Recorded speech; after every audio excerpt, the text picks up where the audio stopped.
je suis Mohamed Doumir pour un autre épisode de l'histoire glorieuse de l'Algérie. Notre épisode aujourd'hui est trop spécial car je m'attends à ce que toute personne ayant une haine pour l'histoire de l'Algérie ne pourra pas continuer jusqu'à la fin et s'il le fait il va finir par détruire son téléphone. Et on dit Bismillah. Cet épisode on va le consacrer de ce que le monde a appris ou pris dès l'Algérien. On va diviser l'épisode sur 5 parties. Dans une partie on va parler de ce que le monde a appris de l'Algérie dans le domaine de la culture et le décor algérien. Et dans la deuxième partie on parlera du style vestimentaire algérien, qui était à la mode et très connu chez le Européen à cette époque sous le nom Djazeri. Et la troisième partie on va la consacrer au gâteau algérien, que les plus grands chefs pâtissiers à cette époque se concurrençaient afin d'apprendre ces recettes. Et la quatrième partie à la mode féminine, que les femmes algériennes ont exporté au monde entier à cette époque. Et la cinquième aux plats algériens qui ornaient les tables des rois, et les présidents et les riches des différents pays du monde à cette époque. Et voici l'enquête. On commence avec Monsieur Dumas qui ramena 2 artisans arabes pour lui décorer sa chambre avec le style algérien, et lui couvrir les murs avec des versets du Saint-Coran. Et s'engagèrent par écrit à ne point exécuter en Europe un travail semblable. Et on fait une petite ligne sous « décore la chambre à l'algérienne ». C'est ça que vous devez apprendre à vos enfants. Et ce texte qu'on est en train de lire remonte à 1872. Dans le journal La Presse illustrée. Ici il parle de Malherbe, une ville française, et il dit dans les contre-allées, également éclairées par des lustres suspendus. 2 longues files de boutiques foraines, décorées à l'algérienne. Donc on a un décor artistique afin de décorer les façades des boutiques nommées le décor algérien, qui a été imité et copié par les Européens à cette époque. Et ce texte est imprimé 1853 sur le journal Le Pays.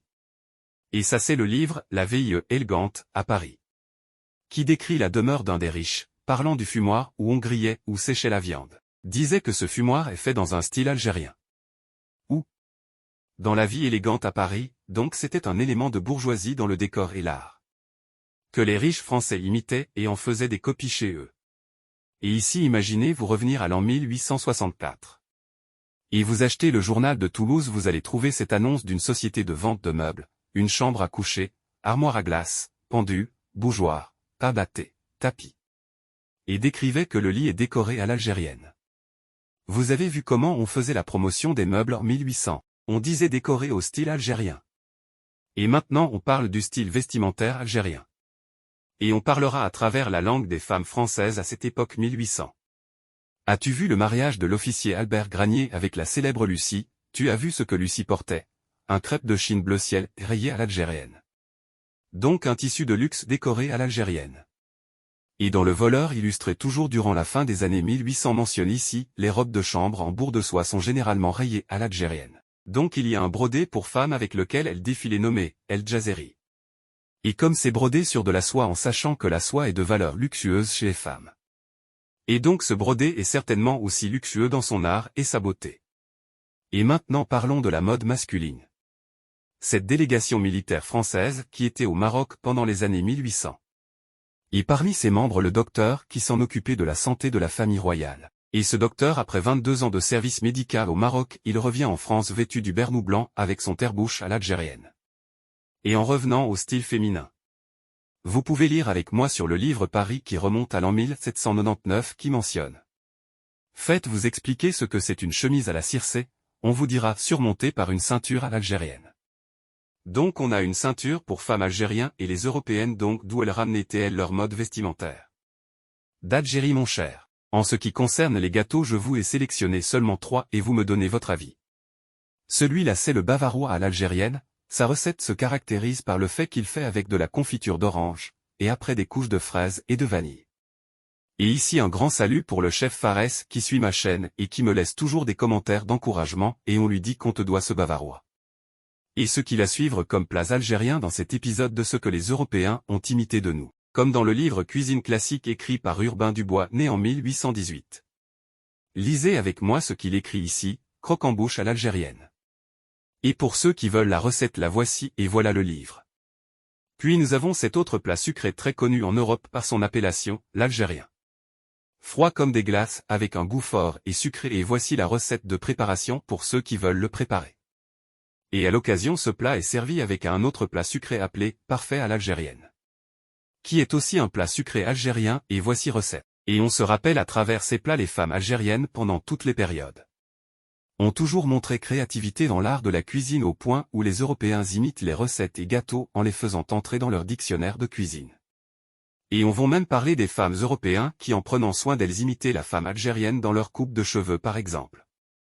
Ça c'est une fête organisée dans le Palais des Expositions à Paris en 1830, la reine et sa fille étaient parmi les présents. Et le plus beau dans cette histoire est que la femme algérienne d'aujourd'hui dise que la princesse ce jour-là était coiffée à l'algérienne.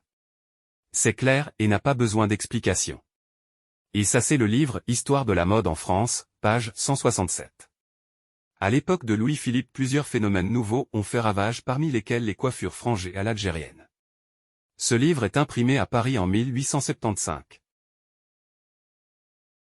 Et ça c'est un salon de coiffure et de maquillage pour femmes. En France en 1849 dans leur annonce on trouve que parmi les personnes qui ont attiré l'attention le jour de l'ouverture, une femme d'Éthiopie, 2 dames grecques, et plusieurs autres d'Italie, une autre d'Angleterre, habillées des plus chers et plus célèbres modèles et disaient que toutes ces coiffures montaient tous ces turbans à l'algérienne. Vous voyez ce que la femme algérienne a exporté au monde entier. Une touche artistique de coiffure que toutes les femmes au monde entier ont copiée à cette époque comme une mode célèbre. Et maintenant on arrive à notre dernier point qui est peut-être le plus excitant. Et on parle ici de tous les plats gastronomiques que l'Algérie a exportés au monde entier et surtout vers l'Europe. On commence par ça le 11 novembre 1868, Son Altesse la femme du roi français. Dans cet hôtel pavillon de roi. Et voici le menu de son repas dans l'ordre. Premièrement la soupe algérienne. C'est ce qui nous intéresse, on parle d'un hôtel que la reine a reversé entièrement, dont la décoration a coûté des millions, réaménagé spécialement pour sa réception. Pour un séjour loin de son palais et voilà la soupe algérienne en tête du menu. Et on lit aussi ce que les riches français manguaient, c'est le menu des milliardaires. Où on trouvait sur sa table la sauce aux truffes recette algérienne, et pour ceux qui ne connaissent pas les truffes, c'est les champignons sauvages. Donc nos ancêtres avaient une recette de soupe aux truffes imitée par les plus grands chefs cuisine au monde. Et l'ont rendue comme un plat pour les riches des riches et l'ont nommé sauce aux truffes à l'algérienne. Et quand le président français Émile Loubet a visité la Grande-Bretagne le 17 juin 1903. Vous savez ce qu'on lui a cuisiné à Londres? Les plats britanniques français et des plats algériens. Et pour l'art de la cuisine algérienne, on retrouve les tomates à algérienne. Et ici on trouve les commentaires de ce que le président français a mangé en Grande-Bretagne, on disait où logera-t-il ce repas gargantuesque et international. Donc on parle de repas international et ce qui nous concerne. Les tomates à l'algérienne, un plat algérien qui s'est retrouvé sur les tables des nobles d'Europe à cette époque en imitation de nos ancêtres algériens. Et dans le Forum international franco-américain de 1903. Qui a connu la participation de très grandes personnalités dans l'excellent menu de restauration, on retrouve celle d'agneau à l'algérienne.